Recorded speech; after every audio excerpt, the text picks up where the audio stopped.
안녕하세요. 아침이 바뀌면 인생이 바뀐다라는 믿음을 주는 남자 아일람 장한식입니다. 오늘 여러분에게 추천 공유하는 내용의 책은 세상을 바꾸려 하지 말고 너 자신을 바꾸라라는 카테고리 즐겨 이긴다는 책으로 생각을 풀어가는 행복한 아침을 여겠습니다. 세상을 바꾸려 하지 말고 너 자신을 바꾸라. 찬찬히 자신의 마음을 들여다보자. 길을 걸으면서 한 걸음 내딜 때마다 온정신을 집중하는가? 껌을 씹으면서 껌을 씹고 있다는 것을 의식하는가? 밥을 먹으면서 소화가 잘 되는지 신경을 쓰는가? 또 잠이 들어서는 계속해서 숨을 쉬려고 온 힘을 쓰는가? 이런 일은 의식하면서 하지 않는다. 이런 일은 무의식적으로 한다. 우리 마음은 빙산과 같다. 여기에는 눈에 보이는 부분, 즉 의식이 있는가 하면 눈에 보이지 않는 훨씬 넓고 큰 부분, 즉 무의식이 있다. 이 무의식의 마음은 우리 인생의 많은 부분을 책임지고 있다.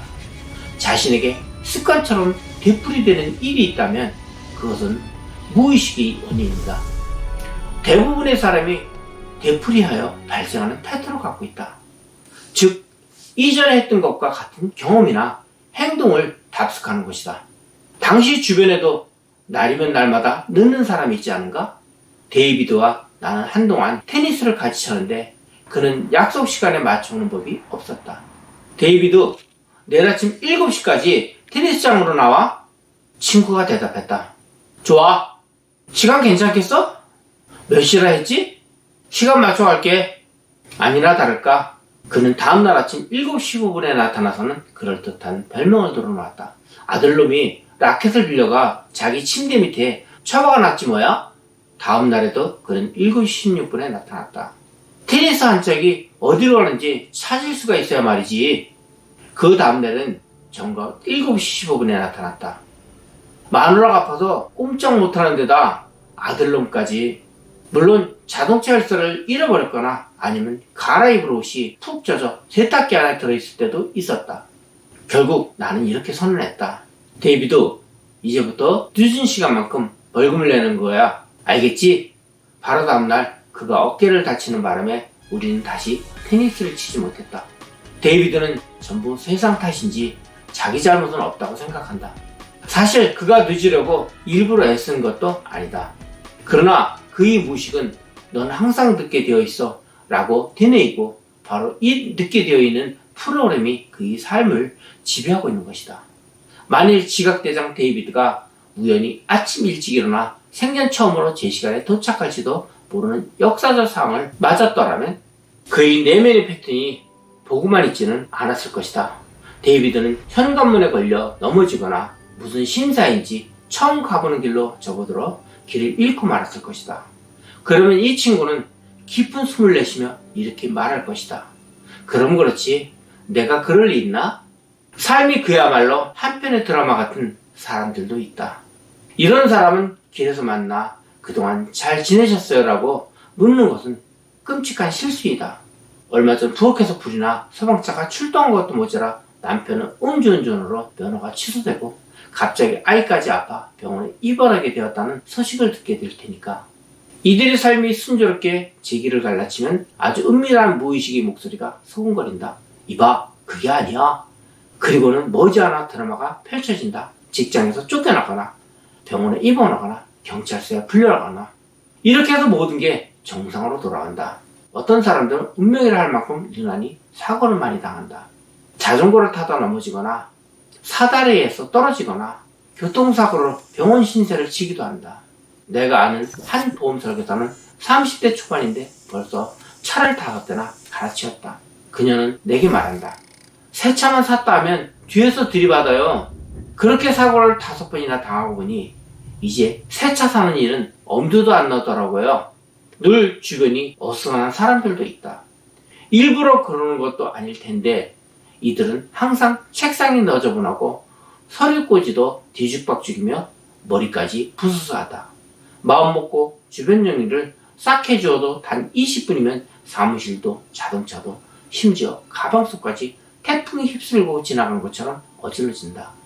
한 곳에서 진득하게 일하지 못하는 사람들도 있다. 하루는 친구가 나를 찾아왔다. 회사에서 날 얼마나 돌보는지 알아? 질도 형편없는 제품을 무조건 많이 팔라는 거야. 오늘은 내가 빨간 넥타이 맨 것까지 트집 잡더라고. 내가 물었다. 그 회사에서 일한 지 얼마나 됐지? 친구가 답하기를 2년이란다.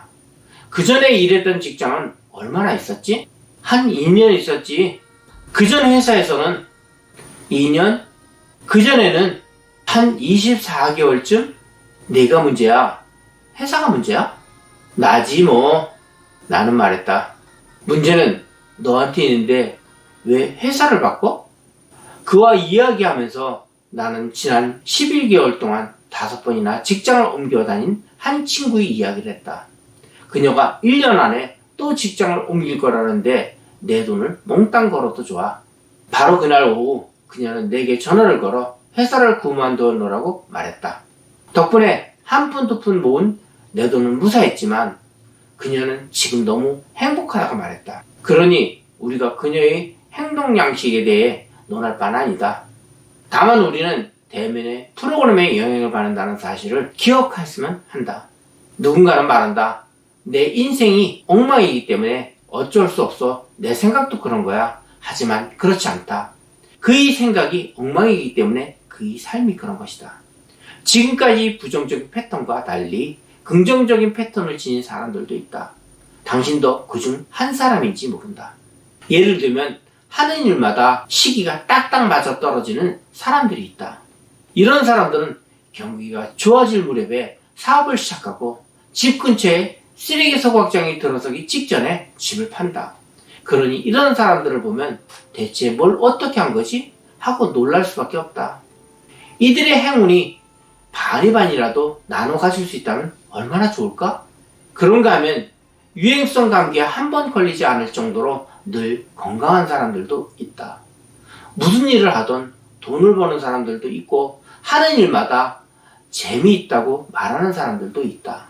또 어디에서나 좋은 대접을 받는 사람들도 있다. 누구나 이들처럼 행운이 따르는 사람이 되고 싶을 것이다. 계속해서 끈질기가 달라붙는 불운의 소리라도 지르고 싶어질 것이다. 이 망할 놈의 세상, 난 언제쯤 여기서 헤어날까? 대답은 너무나 간단하다. 내가 바뀔 때 인생도 바뀐다. 즐겨야 이긴다 중에서 습관적으로 일을 즐기고 준비하는 사람이 성공을 한다고 믿고 있습니다. 저는 한 가지 습관이 있습니다. 내일 출장을 한다면 그날 저녁에 출장을 갈 때 가져갈 것을 모두 챙겨서 현관 입구에 대기시켜 놓습니다. 내일 입을 옷과 출장 중에 입을 옷을 전날 모두 정리하고 준비하여 빠지는 것이 없도록 하였습니다. 출장 당일 새벽에 챙기기 시작하면 미처 챙기지 못하여 난처해지는 일이 생길 수 있다고 믿고 있습니다. 이렇듯 출장도 일도 스트레스 받지 않고 즐겨야 흥미를 잃지 않고 성공을 할 수 있다고 감히 조언을 하였습니다. 감사합니다.